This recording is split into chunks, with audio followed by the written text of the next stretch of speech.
സന്തോഷ വീട്ടിലേക്ക്. നിനക്ക് സൗഖ്യമാകുവാൻ മനസ്സുണ്ടോ എന്ന ചോദ്യം കേട്ടാണ് വർഗത്തിന് മുന്നിൽ ഞെട്ടിയുണർന്നത്. കണ്ണു തുറന്നപ്പോൾ കണ്ടത് ശാന്തമായ തേജസ്സുറ്റ ഒരു മുഖം. എന്റെ ചുറ്റിലും ആളുകൾ കൂടി നിൽക്കുന്നു. എനിക്കൊന്നും മനസ്സിലായില്ല.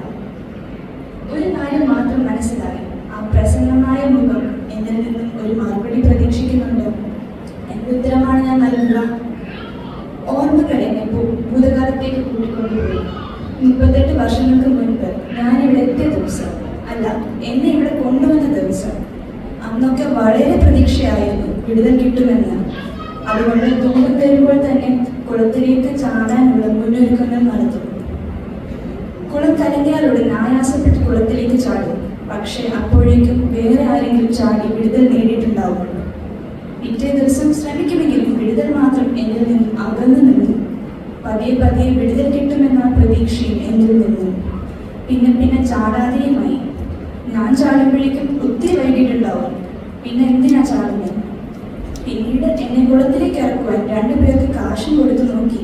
പക്ഷെ അവർ കാശിന്റെ പേരും പറഞ്ഞ് വഴക്കായി. അതോടെ അതും നിന്നും കയ്യിലെ കാശും തീർന്നു. ഇപ്പോൾ ഇതൊക്കെ എനിക്ക് പരിചയമായി. ചാടുന്നവരുടെയും ചാടാത്തവരുടെയും കണക്കെടുക്കലാണ് എൻ്റെ പ്രധാന പരിപാടി. പിന്നെ ചാടിയിട്ട് വിടുതൽ കിട്ടാതെ ചാമ്യ മുഖവുമായി കയറി വരുന്നവരെ കാണുന്നത്. ഇപ്പോൾ എൻ്റെ ഇടത്തും വലത്തും കിടക്കുന്നവരെല്ലാം എനിക്ക് ശേഷം വന്നവരാണ്. എനിക്കൊപ്പം വന്നവരൊക്കെ വിടുതൽ കിട്ടിപ്പോയി. ഇപ്പോൾ എൻ്റെ ഇടത്ത് കിടക്കുന്നത് അന്തോണിയാണ്. അവന്റെ വലത്ത് കാൽ തളർന്നുപോയി. അത് സുഖമാകാനാണ് അവൻ വന്നിരിക്കുന്നത്. ദൂതൻ കുളം കലക്കുമ്പോൾ ആ ഞാന്ന് കിടക്കുന്ന കാൽ വലത്ത് കൈയിൽ താങ്ങി പിടിച്ചുകൊണ്ട് അവന്റെ ഒരു ചാട്ടമുണ്ട്. പക്ഷേ അപ്പോഴേക്കും വേറെ ആരെങ്കിലും ആദ്യം ചാടിയിട്ടുണ്ടാവും.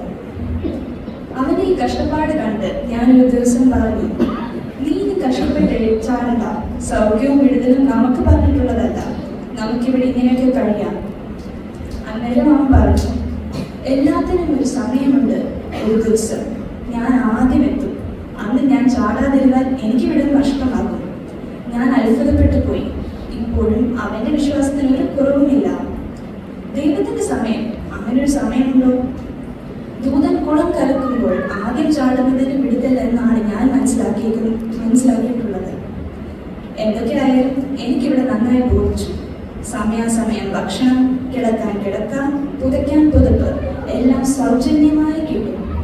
കിടക്കയും പുതപ്പും ഒക്കെ വിടുതൽ കിട്ടി പോകുന്നവർ തന്നിട്ട് പോകുന്നതാണ്. അവർക്ക് ഇനിയും അതുകൊണ്ട് ആവശ്യമില്ലല്ലോ. എന്നെപ്പോലെ സ്ഥിരതാമസക്കാർക്കല്ലേ അതുകൊണ്ട് ആവശ്യം.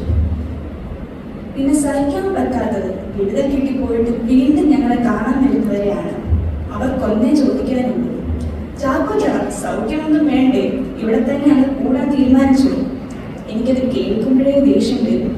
എന്തേലും തിരിച്ച് പറയാൻ പറ്റുമോ? ഇപ്പോൾ അവർ വരുമ്പോഴേ ഞാൻ കണ്ണടച്ച് കിടക്കും. അല്ലെങ്കിലും വീട്ടിൽ പോയിട്ട് എന്തിനാ? ഭാര്യയും മകനും മകളും എല്ലാം ഉണ്ടായിരുന്നു. കിടപ്പിലായപ്പോൾ ഞാൻ അവർക്കൊരു ബാധ്യതയായി.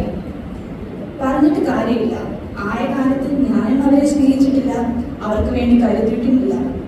സ്നേഹം അത് കൊടുത്താലല്ലേ തിരികെ കിട്ടും. അങ്ങനെ ബന്ധുക്കൾ എന്നെ ഇവിടെ കൊണ്ടുവന്നാക്കി. നിനക്ക് സൗഖ്യമാകുവാൻ മനസ്സുണ്ടോ?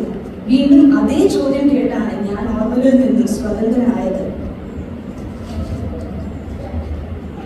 ദൂതൻ കുളം കലക്കുമ്പോൾ എനിക്കാദ്യം ചാടാൻ കഴിയുന്നില്ല. എന്നെ കുളത്തിലേക്ക് ഇറക്കുവാനും ആരുമില്ല. ഞാൻ എങ്ങനെയൊക്കെയോ പറഞ്ഞിപ്പിച്ചു. അന്നേരം ആ തേജസ്വരൂപൻ പറഞ്ഞു, എഴുന്നേറ്റ് നിന്റെ കിടക്ക എടുത്ത് നടക്കാം. ഞാൻ പരിഭ്രമിച്ചു പോയി. സ്വന്തം വിരലൊന്നും അനക്കാൻ കഴിയാത്ത ഞാൻ എങ്ങനെയാണ് എഴുന്നേറ്റ് നടക്കുന്നത്? അപ്പോൾ അന്തോണി എന്നെ പ്രോത്സാഹിപ്പിച്ചു. എഴുന്നേറ്റ് അച്ചായ, ഇന്നാണ് അച്ചായന്റെ വിടുതലിന്റെ ദിവസം. ഞാൻ വളരെ പണിപ്പെട്ട് എഴുന്നേക്കാൻ ശ്രമിച്ചു. അന്നേരം ഒരു ശക്തി എൻ്റെ മേൽ വന്നു. ഞാൻ എഴുന്നേറ്റിരുന്നു. എനിക്ക് വിശ്വസിക്കാൻ കഴിഞ്ഞില്ല. സന്തോഷം കൊണ്ട് എൻ്റെ കണ്ണുകൾ നിറഞ്ഞൊഴുകി. പിന്നെ എഴുന്നേറ്റ് എൻ്റെ കിടക്കെടുത്ത് നടന്നു. കൂടെയുള്ളവരൊക്കെ ആശ്ചര്യത്തോടെ ആർത്ത് വിളിക്കുന്നുണ്ടായിരുന്നു. ഞാൻ സന്തോഷത്താൽ മതിമറഞ്ഞു. അതുകൊണ്ട് തന്നെ വിടുതൽ നൽകിയ വ്യക്തിയുടെ പേര് ഞാൻ ചോദിച്ചില്ല. പിന്നീടാണ് ഞാൻ മനസ്സിലാക്കിയത്, അത് രോഗികളെ സൗഖ്യമാക്കുന്ന, പാപികളെ രക്ഷിക്കുന്ന ദൈവപുത്രനായ യേശുക്രിസ്തുവാണെന്ന്. അന്നു മുതൽ യേശുവിന് വേണ്ടി ജീവിക്കാൻ ഞാൻ തീരുമാനിച്ചു. എൻ്റെ മാത്രമല്ല, നിങ്ങളുടെ രോഗങ്ങളും പ്രശ്നങ്ങളും ഏത് പാപങ്ങളും പരിഹരിക്കാൻ യേശു അവൻ പറയുന്നത് കേട്ട് വിശ്വസിച്ച് അനുസരിച്ചാൽ മാത്രം മതി. വിടുതൽ നിങ്ങളെ തേടി വരും. അതിനായി ദൈവം നിങ്ങളെ സഹായിക്കട്ടെ.